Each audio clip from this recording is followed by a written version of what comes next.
The Bible, not just a book, but a library of texts that shaped civilizations.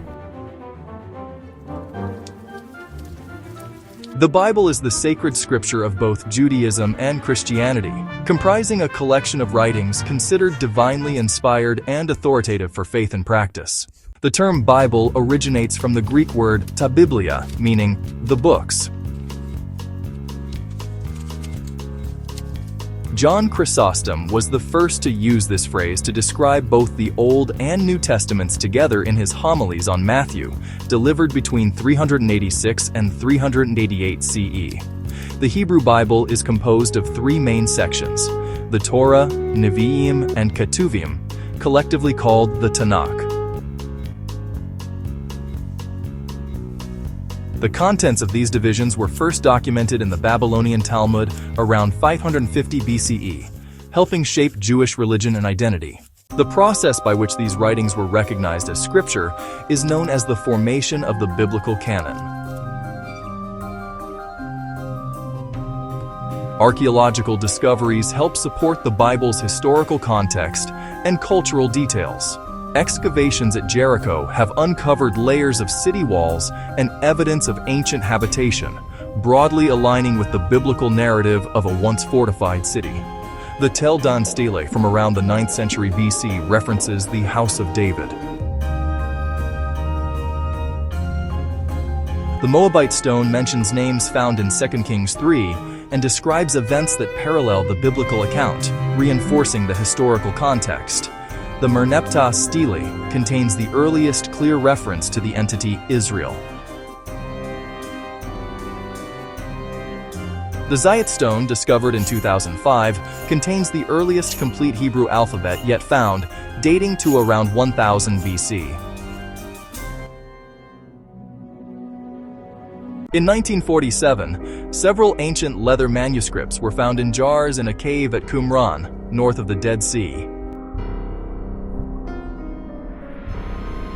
Scholars have observed minimal differences between these earlier texts and later versions, indicating a consistent copying process over time. The Septuagint, a Greek translation started in Alexandria in the 3rd century BCE, was intended for Greek-speaking Jews.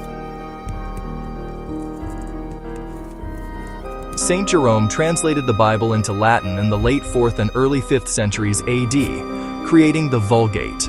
The invention of printing in the 15th century made the Bible more widely available. Different biblical canons have emerged: Jewish with 24 books, Protestant with 66, Catholic with 73, and Orthodox with 81 or more. The Ethiopian Bible represents one of the oldest and most comprehensive biblical canons, containing between 81 and 88 books.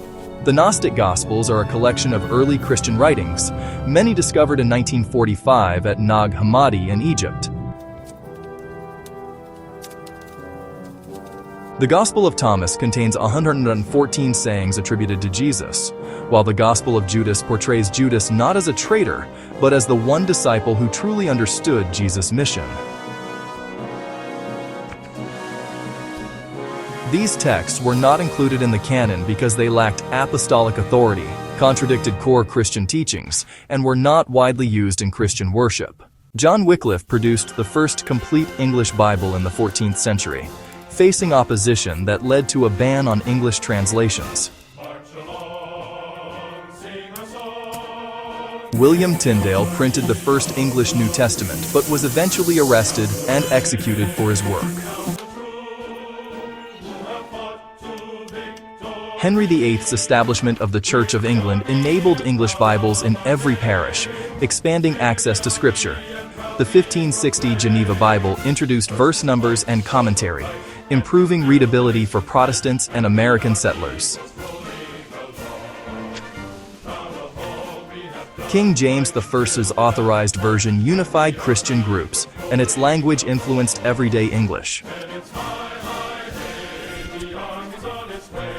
From Wycliffe to King James, these efforts advanced Bible accessibility and shaped religious and literary history. The Bible stands as a monumental work that has profoundly influenced religious thought, culture, and history.